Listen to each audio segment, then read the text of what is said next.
பக்தி ஒளி நேயர்களுக்கு அடியேன் கோவிந்த பட்டரின் கோடானு கோடி நமஸ்காரம். உறவுகளோடு பிரச்சனை. நான் என்ன வாங்கினாலும் உறவுகள் கண்ணு போட்டுடுறாங்க. நான் அப்படிதாங்க ஒரு கார் வாங்கிட்டு, ஒருத்தர் வந்து என்கிட்ட சொன்னார், நான் கார் வாங்கிட்டு போனேன்.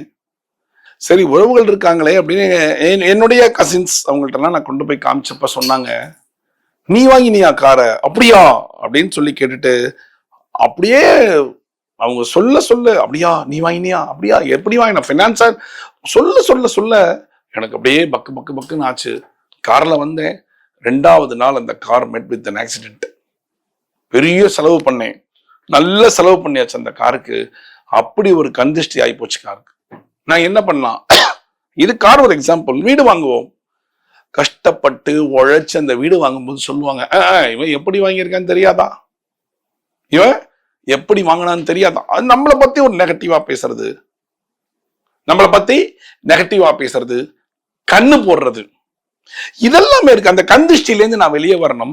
என் உறவுகளோடு சுமூகமான ஒரு ரிலேஷன்ஷிப்பை வச்சுக்கணும். அக்கம் பக்கத்தோட சண்டை எப்ப பார்த்தாலும் அந்த சண்டையில இருந்து நான் வெளியில வரணும். யாரோடையும் சண்டை போடக்கூடாது, சுமூகமாக பழக வேண்டும் அப்படின்னு உங்களுக்கு எண்ணங்கள் இருக்கா? எல்லாருக்கும் இருக்கும்ல. எங்க போனாலும் சண்டை சண்டை சச்சரவுனா எப்படிங்க இருக்க முடியும்? முடியாதுல்ல.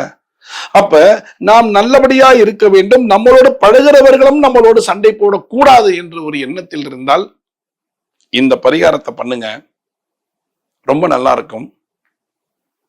என்ன பரிகாரம்?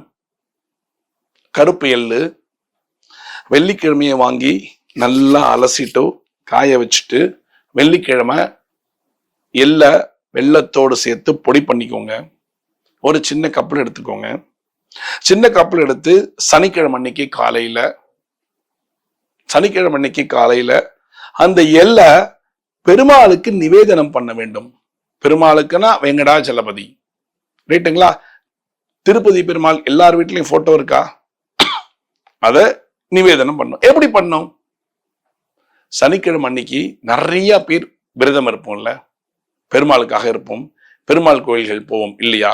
அப்ப நீங்க என்ன செய்ய வேண்டும்னா, சனிக்கிழமை அன்னைக்கு அந்த எல்லை நிவேதனம் பண்ண வேண்டும். எப்படி பண்ண வேண்டும் என்று சொல்லுகிறேன். பெருமாளுக்கு ஒரு மல்லிகைப்பூ வாங்கி போடுங்க, ஏதோ ஒரு பூ, அந்த வெங்கடாஜலபதிக்கு பூவை போட்டுட்டு, உதிரி பூக்களை கொஞ்சம் போட்டுட்டு, தூபங்களையும் தீபங்களையும், அதாவது சாம்பிராணியும் ஊதுபத்தியோ சாம்பிராணியோ எல்லாம் காமிச்சிட்டு, மணி அடைத்து காமிச்சு விட்டு, சூடங்களை ஏற்றி எல்லாம் பண்ணிட்டு வச்சிருங்க. சூடத்தை வச்சுட்டு கை நிறைய கொஞ்சம் பூ எடுங்க. திருப்பி நான் சொல்லக்கூடிய மந்திரத்தை சொல்லுங்கள். ஓம் நமோ நாராயணாய நமஹா. கையில வச்சுக்கோங்க. ஓம் நமோ நாராயணாய நமஹா 9 முறை ஓம் நமோ நாராயணாய நமஹா அப்படின்னு சொல்லி அந்த பூவை பெருமாளுக்கு போட்டுட்டு, பெருமாளுக்கு அப்படியே தூக்கி போட்டுருங்க. பூவை போட்டுட்டு திருப்பி ஆரத்தி காமிச்சிட்டு கண்களை இறுக மூடி திருப்பதி வெங்கடாஜலபதிய மனசுல நினைச்சு கோவிந்தா கோவிந்தா கோவிந்தா கோவிந்தா கோவிந்தான்னு 9 முறை அந்த மந்திரத்தை சொல்லணும். சொல்லிட்டு கண்களை திறந்து பெருமாளை நல்ல கண்கள்ல பார்த்து, உறவுகளோடு எனக்கு சுமூகமா இருக்கணும், என் பக்கத்து வீடு, என்னுடைய நண்பர்கள் எல்லாருடையும் சுமூகமாக இருக்க வேண்டும் என்று வேண்டுதலை போட்டுட்டு, நீங்கள் நீரை எடுத்து அந்த எள்ளில் அப்படியே விழாவி சர்வம் ஸ்ரீ கிருஷ்ணார்பணம்னு பெருமாளுக்கு நிவேதனம் பண்ணிட்டு, அந்த எல்லை அப்படி அப்படி எடுக்கக்கூடாது, இப்படி ஒரு கையில எடுத்து வாயில போட்டு அந்த இதை அப்படியே ரசிங்க. இப்ப அந்த சனியோட தாக்கங்கள் எல்லாம் உங்களை விட்டு போயிடும். போட்டுட்டு உங்க வீட்டுல இருக்கிறவங்களுக்கு எல்லாம் கொடுங்க. அக்கம் பக்கத்துல யாருக்காவது இருந்தா கொடுங்க. இல்லைன்னா அதை பொட்டலம் கட்டிட்டு போய் அங்க இருப்பாங்க இல்லையா, 11 ரூபா தட்சணையோட கொடுத்துட்டு கோயிலுக்கு போயிடுங்க. அன்று உங்களுடைய குடும்ப நலனுக்காக ஹனுமனிடம் போய் ஒரு அர்ச்சனை செய்ய வேண்டும். உங்க குலங்கள் கோத்திரங்கள் எல்லாத்தையும் சொல்லி, உங்க குடும்பத்தில் இருக்கிறவங்களுக்கு சொல்லி ஒரு அர்ச்சனை செஞ்சுட்டு, நேர அங்க பிரசாதம் கொடுத்தால் பிரசாதத்தை வாங்கி கொண்டு, தீர்த்தம் சடாரி துளசி வாங்கி கொண்டு நேர வீட்டுக்கு தான் வரணும், வேற எங்கேயும் போக கூடாது. இது பரிகாரம், ரைட்டுங்களா? நேர வீட்டுக்கு வந்து உக்காந்து ஒரு 2 நிமிஷம் உட்காந்துட்டு கை காலிட்டு உங்க வேலையை பாருங்க. இது 8 வாரம் சனிக்கிழமை கண்டிப்பா செய்யணும். 8 வாரம் கண்டிப்பா செய்யணும். 8வது வாரம் முடிவு இல்லையா, சனிக்கிழமை இல்லையா, முடியும் போது இந்த எள்ளெல்லாம் அதே மாதிரி செஞ்சு கொடுத்துட்டு 1 கிலோ எள்ளு இல்ல 1/2 கிலோ எள்ளு உங்களுடைய பட்ஜெட்டுக்கு தகுந்து 1/2 அல்லது 1 கிலோ எள்ளு வாங்கி அங்க நீங்க வாரம் போய் அர்ச்சனை பண்ணீங்களா, அந்த ஆஞ்சநேயருக்கு அந்த எள்ளை கொடுத்துட்டு வந்துருங்க. அவங்க அடுத்த வாரமோ எப்பயோ எல்லோதரை அப்படின்னு செஞ்சு எல்லாருக்கும் விநியோகம் பண்ணிடுவாங்க. அப்ப உங்களுடைய கஷ்டங்களும் நஷ்டங்களும் உங்க உறவுகளோடு இருந்த பிரிவுகளும் எல்லாம் ஒன்னா சேர்ந்து நல்லாயிடுவீங்க. இது நான் ஒருத்தங்களுக்கு கரெக்டா சொல்றேன். யாரோட பிரிவுக்கு இது ரொம்ப நல்ல ஒர்க் அவுட் ஆகும் தெரியுமா? கணவன் மனைவி. கணவன் எங்கேயோ இருக்கார், மனைவி எங்கேயோ இருக்காங்க.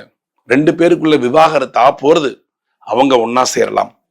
இல்ல மனைவிக்கு கணவன் மேல ஆசை, அந்த கணவன் வந்தா என் லைஃப் நல்லா இருக்குமே அப்படிங்கிறவங்க வேண்டிட்டு செய்யலாம். இல்ல அந்த கணவன் இந்த மனைவி இருந்தா எனக்கு நல்லா இருக்குமே அப்படின்னு வேண்டிட்டு செய்யலாம்.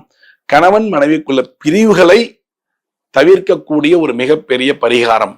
ஒரே வீட்டுல இருக்கோம் 2 பேரும், ஆனா 2 பேரும் ஒருத்தர் பேசுறது இல்ல.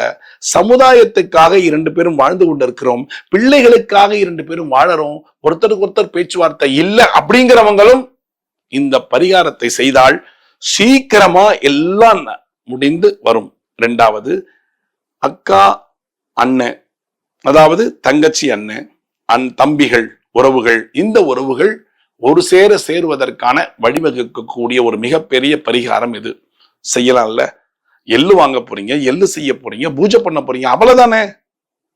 அதனால இந்த பரிகாரத்தை நீங்கள் செய்தால் உங்கள் உறவு முறைகள் என்றென்றும் உங்களோடு நீடித்திருக்கும் என்பது நிதர்சனமான உண்மை. எப்பொழுதும் சொல்றதுதான், நம்பிக்கையோடு செய்யுங்க, நல்லா இருக்கும். உங்க வாழ்க்கையும் நல்லா இருக்கும், உறவுகளும் உங்களோடு ஒட்டி உறவாடும் என்பது நிதர்சனமான உண்மை. நம்பிக்கையோட செய்யறீங்களா? செய்யுங்க, நல்லா இருங்க, சுபிக்ஷமா இருங்க. மீண்டும் ஒரு சாஸ்திர சம்பிரதாயத்தில் நான் உங்களை சந்திக்கிறேன். பக்தி ஒளி நேயர்களுக்கு அடியேன் கோவிந்த பட்டரின் கோடானு கோடி நன்றிகள்.